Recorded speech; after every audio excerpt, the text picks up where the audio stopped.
Prescrição intercorrente segundo as regras que passaram a valer em 2021. Como que funciona? Assista esse vídeo até o final que eu vou te contar tintim por tintim.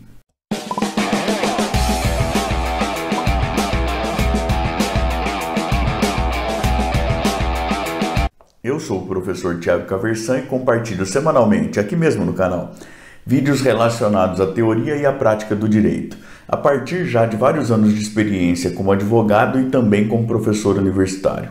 Se você gosta desse tipo de conteúdo, inscreva-se aqui embaixo, também clique no sininho, até para ficar sempre a par das novidades que nós trazemos para cá.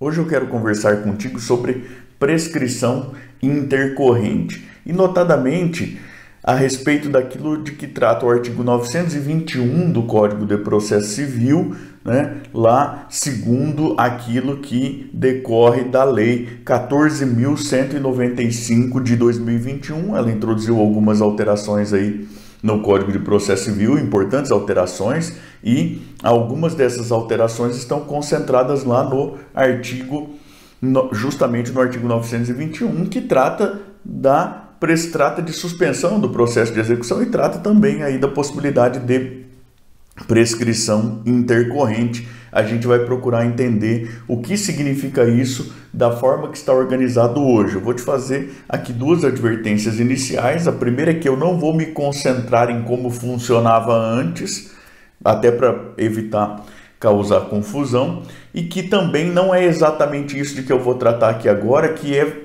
aplicado lá no microsistema dos juizados especiais, porque para os juizados especiais existe previsão legal específica e eu vou mencionar isso aí lá no final dessa nossa conversa de hoje, tá certo? Então vamos lá, o que é a tal da prescrição intercorrente? Vejam, a gente tem prazos prescricionais regulados na legislação fora do Código de Processo Civil, notadamente no próprio Código Civil. Você veja lá os artigos 205, 206 do Código Civil, por exemplo. Tem gente que tem dificuldade de entender isso, porque que é prazo e está fora do Código de Processo Civil. Aqui nesse caso, aquilo que está regulado lá no Código Civil, o prazo é de direito material, é um prazo para propositura da ação, não existe processo ainda.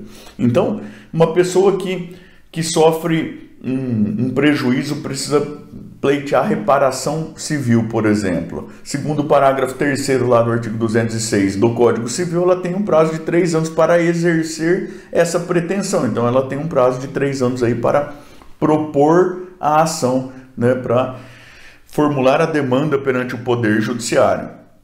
Acontece que, depois que a ação foi proposta, depois que ela começa a andar lá no Poder Judiciário, a gente nunca sabe quanto que vai demorar a coisa para ela ser efetivada, para ser resolvida e tudo mais. E aí, a ideia já não era, pelo menos, que isso fosse regulado pela prescrição. A gente tem prazos endoprocessuais, que são os prazos preclusivos. Então, se a parte perde dentro do processo um prazo, e os prazos são bem mais apertados aí dentro do processo, ela tem essa perda de prazo tem como consequência uma preclusão ou uma extinção do direito de praticar o ato processual em geral, esse tipo de coisa.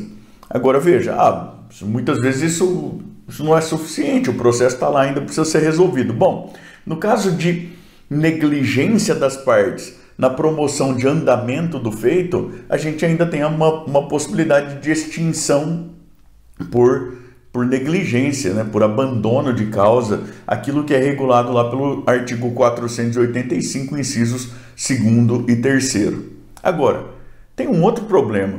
Tem uma publicação anual do Conselho Nacional de Justiça que se chama Justiça em Números. E o processo de execução, vira e mexe, ele é referido ali no Justiça em Números como gargalo da jurisdição brasileira. Porque a gente tem algo que o professor Gaio Júnior, pelo menos, chama de crise de crédito no Brasil. Nós temos até funcionando aí um grupo de estudos sobre execução, para tentar propor alternativas e tudo mais, mas o professor Gaio observa o seguinte: ó, nós temos uma crise de crédito também, né? Então a gente tem um problema de execuções em que se realiza inúmeras diligências repetidas vezes ao longo do tempo e não se consegue constrição de bens do devedor, muitas vezes não se consegue nem mesmo localizar o devedor. Mas sim, o não conseguir localizar o devedor talvez seja algo um tanto estatisticamente mais raro assim, mas não se consegue localizar bens do devedor. Isso não é tão raro, assim. E aí o grande problema é o seguinte: você não consegue, e esse é um processo que se eterniza e que puxa as estatísticas de produtividade do Poder Judiciário brasileiro consideravelmente para baixo, né? Então, você vê o tempo médio de trâmite de ações acaba alcançando vários anos aí, e os levantamentos do CNJ têm creditado ao longo dos anos aí uma boa parte da responsabilidade por isso ao processo de execução. Como que o nosso legislador imaginou resolver isso? Alterando o artigo 921 com a Lei 14.195 de 2021. Nós vamos ver o que ele determina aqui, vamos procurar entender. São 8 parágrafos, tá? É o caput lá, e com seus incisos, e depois mais 8 parágrafos. Depois vamos tentar entender brevemente em que contexto que isso se encontra de circunstâncias políticas e econômicas, tá certo? Bom, o artigo 921 vai falar então de suspensão da execução. Você pode lembrar daquilo que está na parte final da parte geral do código lá ainda: formação, suspensão e extinção do processo. Aqui, nessa parte do código, lá dentro do livro, já na parte especial no livro que trata do processo de execução de título extrajudicial, o código está tratando de suspensão do processo de execução. No inciso 3º, a gente tem uma previsão de suspensão da execução agora a partir da Lei 14.195, tanto pela não localização de bens penhoráveis quanto do próprio executado, do próprio suposto devedor, que figura como tal lá no título executivo. Então, uma suspensão caso se realize diligências e não se encontre o executado para viabilizar citação ou intimação, ou então não se encontre bens sujeitos à execução passíveis de constrição. Beleza? Isso lá no inciso 3º do artigo 921. E aí a gente vai para o parágrafo 1º. Essa suspensão é pelo prazo de 1 ano. Então, verificada a não localização do executado ou de bens de titularidade do executado, ou bens, para ser tecnicamente mais exato, de bens sujeitos à execução, bens penhoráveis, a execução é suspensa, e essa suspensão vai viger aí por até 1 ano, um prazo máximo de 1 ano. Decorrido esse prazo de 1 ano, isso está no parágrafo 2º, o processo será remetido ao arquivo. É um arquivo provisório ainda, viu? A gente não está com extinção da ação, mas o processo então será remetido lá ao arquivo e ficará aguardando arquivado. O parágrafo 3º prevê o seguinte: olha, a qualquer momento pode ser desarquivado o processo se forem encontrados bens. Isso é o que está no parágrafo 3º. Veja, a gente tem suspensão tanto por não localização de bens quanto por não localização do executado também. Essa não localização do executado, ela ficou lá um tanto quanto obscura nessa circunstância do parágrafo 3º. Um outro problema em relação ao parágrafo 3º. De quem que é o ônus, afinal, de localizar bens? Bom, o ônus do exequente, tudo bem, do credor, mas o credor ele pode solicitar o desarquivamento para pedir que o judiciário realize diligências de consulta a cadastros, por exemplo, aqueles bloqueios pelo Sisbaju, de Renaju, esse tipo de coisa.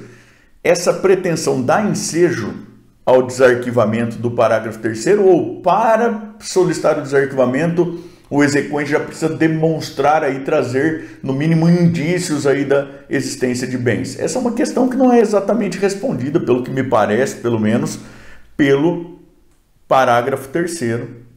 Eu vou dar uma impressão do que eu penso ao final, depois de comentar os parágrafos aqui, tá? Mas já comece a perceber o seguinte: tem um monte aqui de temas para artigos, TCCs, eventualmente até para dissertações de mestrado, tá certo? A interpretação desse parágrafo terceiro, a interpretação e aplicação correta desse parágrafo 3º aqui já é algo que sugere aí uma série de dúvidas. Parágrafo 4º.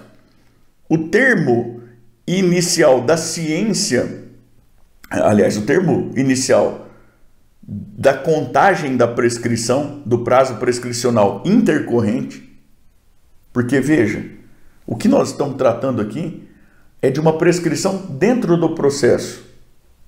A gente falou lá no começo de prazos para se propor a ação. Aqui nós estamos falando de prescrição dentro do processo civil, tá certo? Algo que na origem, o Código de Processo Civil de 2015, na redação originária do artigo lá 921, já tinha se proposto a fazer, mas que aqui é um tanto quanto aprofundado. Então, o termo inicial da prescrição é a ciência, a intimação da frustração dos atos de excitação, intimação ou de constrição de bens. E ainda prevê o parágrafo 4º. Essa prescrição ela é suspensa por uma única vez, pelo prazo máximo previsto no parágrafo 1º, que é de 1 ano. Então, aquela suspensão lá do parágrafo 1º, diz o parágrafo 4º, no máximo por uma vez, no máximo por 1 ano. Tá certo? Parágrafo 4A. A gente já começa no código, que não é tão antigo assim, com aquelas renumerações com adições de letras e tudo mais que eram lá bastante comuns na redação final do Código de 1973 e que foram lá supostamente um dos motivos sinalizadores da suposta necessidade de um novo Código de Processo Civil e tudo mais, né? Vejam, o Código é de 2015, entrou em vigor em 2016, nós já estamos fazendo esse tipo de coisa. De toda forma, parágrafo 4A, a efetivação de citação, intimação ou constrição interrompe o prazo prescricional, né? E com outro detalhe, interrompe o prazo e a demora na efetivação, após solicitada a diligência, o eventual atraso na efetivação, ele não será imputado, não causará prejuízo ao exequente, se não decorrer exatamente do próprio exequente desatendendo aí prazos judiciais. Então, foi localizado o endereço do executado, está quase prescrevendo, foi localizado o endereço do executado. O exequente vai lá, demonstra esse endereço, pleiteia a diligência de citação. Ele é citado depois de decorrido o prazo de prescrição intercorrente, mas não por um atraso qualquer do exequente depois de solicitada a diligência dentro do prazo. Aí o exequente não sofrerá prejuízo, ao que parece que decorre aí do parágrafo 4A, tá certo? Parágrafo 5º.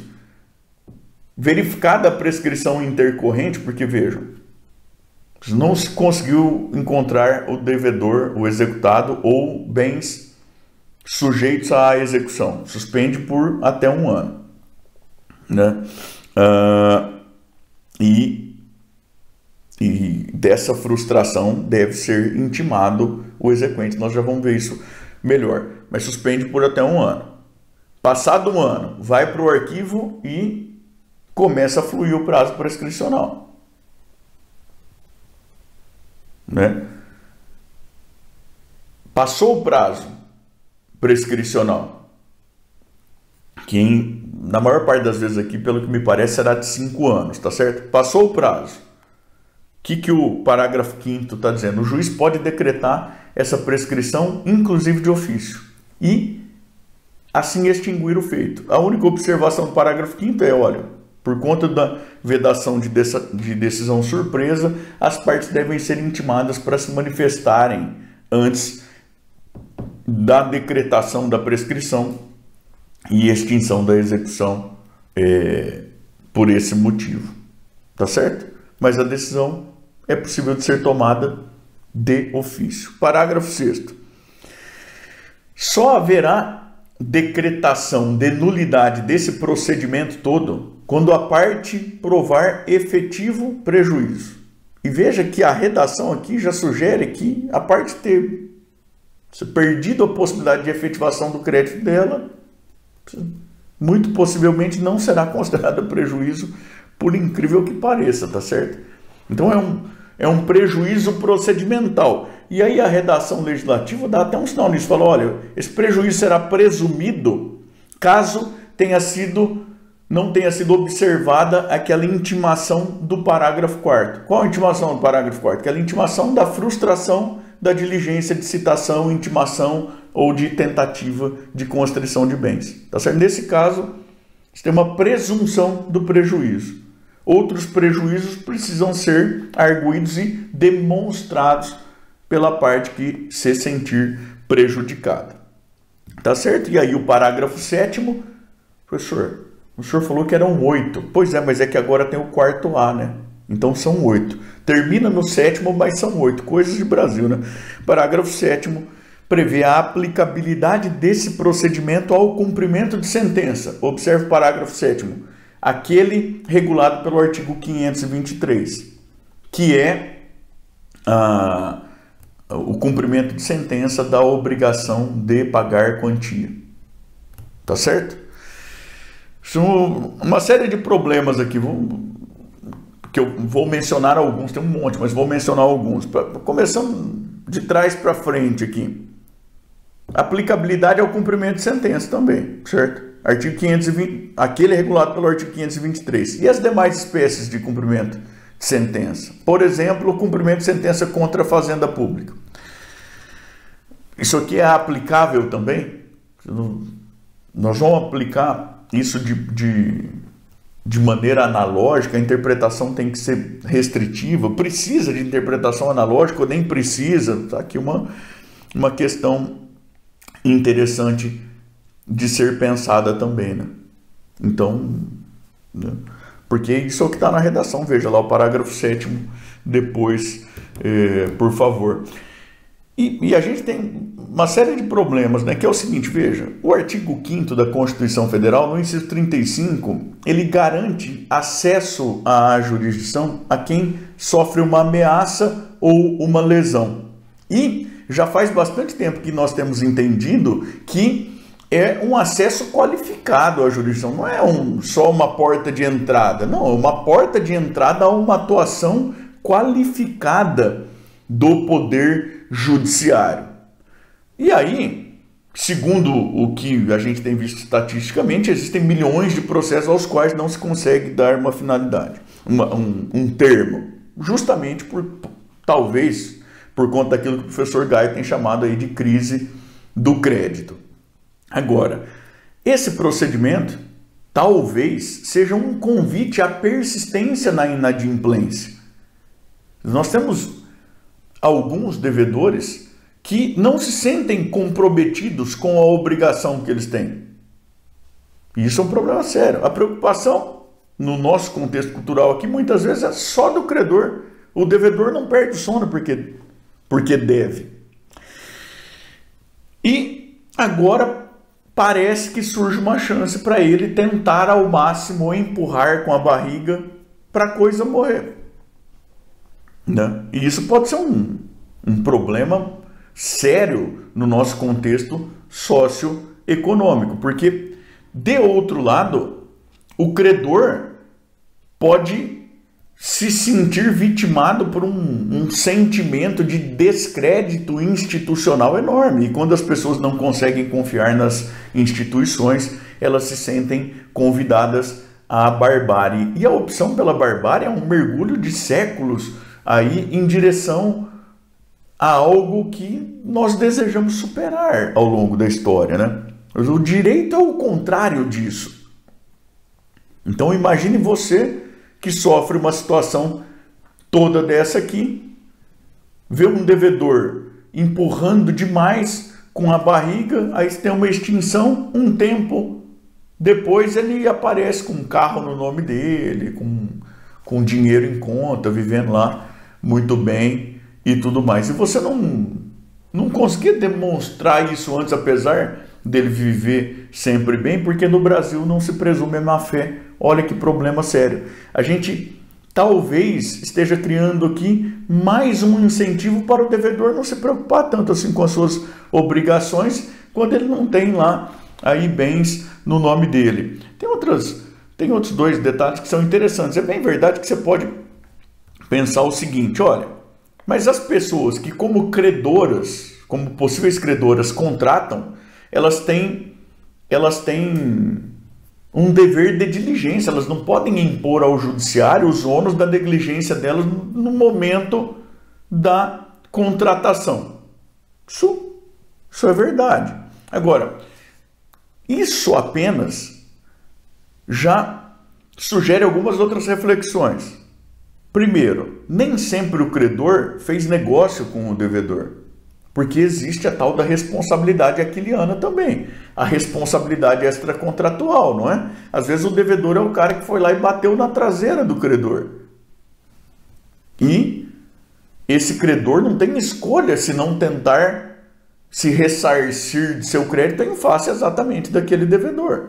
Eu te dei um exemplo de um acidente de trânsito, mas você pode pensar aí nas mais diversas possibilidades de atos ilícitos, tá certo? Na responsabilidade extracontratual em geral. A pessoa não escolheu contratar com aquela pessoa, mas ela tem crédito ainda assim.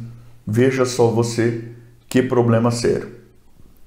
Não é verdade? Tem um outro detalhe que é, bom, para quando a responsabilidade for contratual, então isso aqui tudo é muito importante. Pois é, mas pode aumentar custos de transação, né? E tornar a economia brasileira ainda menos fluida do que é. E com isso, tornar para aqueles que são mais pobres, que não têm garantias para dar, o acesso ao crédito ainda mais burocratizado, mais complicado e talvez até por isso mesmo mais caro. Isso é um outro problema. Nós não sabemos o que vai acontecer ainda, mas é uma outra possibilidade. E para não falar que a gente não falou aí de política, de sociologia, de economia, não falou lá tanto assim de processo, né? Tem mais um outro detalhe aqui, estritamente de processo, para o qual eu queria chamar a sua atenção, problemático, que talvez dê ensejo aí a boas pesquisas, que é o seguinte. Por exemplo, veja, o juiz vai lá e extingue por prescrição. Ele, de ofício, intima as partes para se manifestarem, o exequente dá aquela esperneada, tal, não consegue demonstrar nada de prejuízo procedimental muito relevante, o juiz extingue. 6 meses depois, o devedor aparece lá com a vida muito boa. Terá o credor alguma possibilidade procedimental? E se existir, o que será essa possibilidade? Ele vai precisar propor uma ação de indenização? Ele vai poder repropor a execução? Parece que não há previsão nesse sentido. Ele precisará propor uma ação rescisória, por exemplo, com base na existência em prova nova. Será viável aí a propositura de uma ação rescisória? Tá, tudo bem. Esse tipo de ação rescisória tem um limite temporal, ainda que você entenda que cabe e que é com base em prova nova e que daí o limite seria de outros 5 anos, mas uma hora acaba esse limite temporal aí da possibilidade da propositura de uma ação rescisória com esse fundamento lá da prova nova. E se for eventualmente depois que se descobrir, né? Ah, professor, mas é muito se não sei o que. Pois é, mas nós somos um país de mais de 200 milhões de habitantes, com milhões de ações judiciais também. O se, por incrível que pareça, acaba se concretizando. Esses são problemas em torno dos quais a gente vai precisar refletir. Nós vamos precisar procurar soluções que decorram da nossa ordem jurídica vigente, porque elas serão necessárias. lembrando sempre, nós temos que nos preocupar com a subsistência das instituições, porque nós não devemos, principalmente em um país de convicções frágeis como nós não devemos ficar aí sustentando muito o desejo de umas e outras pessoas aí por saltos à barbárie, tá certo? Eu te disse que no final eu falaria sobre o juizado. Nos juizados especiais, a Lei 9.099 prevê lá uma inviabilidade, né, de citação por edital em geral, e para a execução de título extrajudicial, uma pronta extinção da execução, caso não sejam localizados bens passíveis de constrição, tá certo?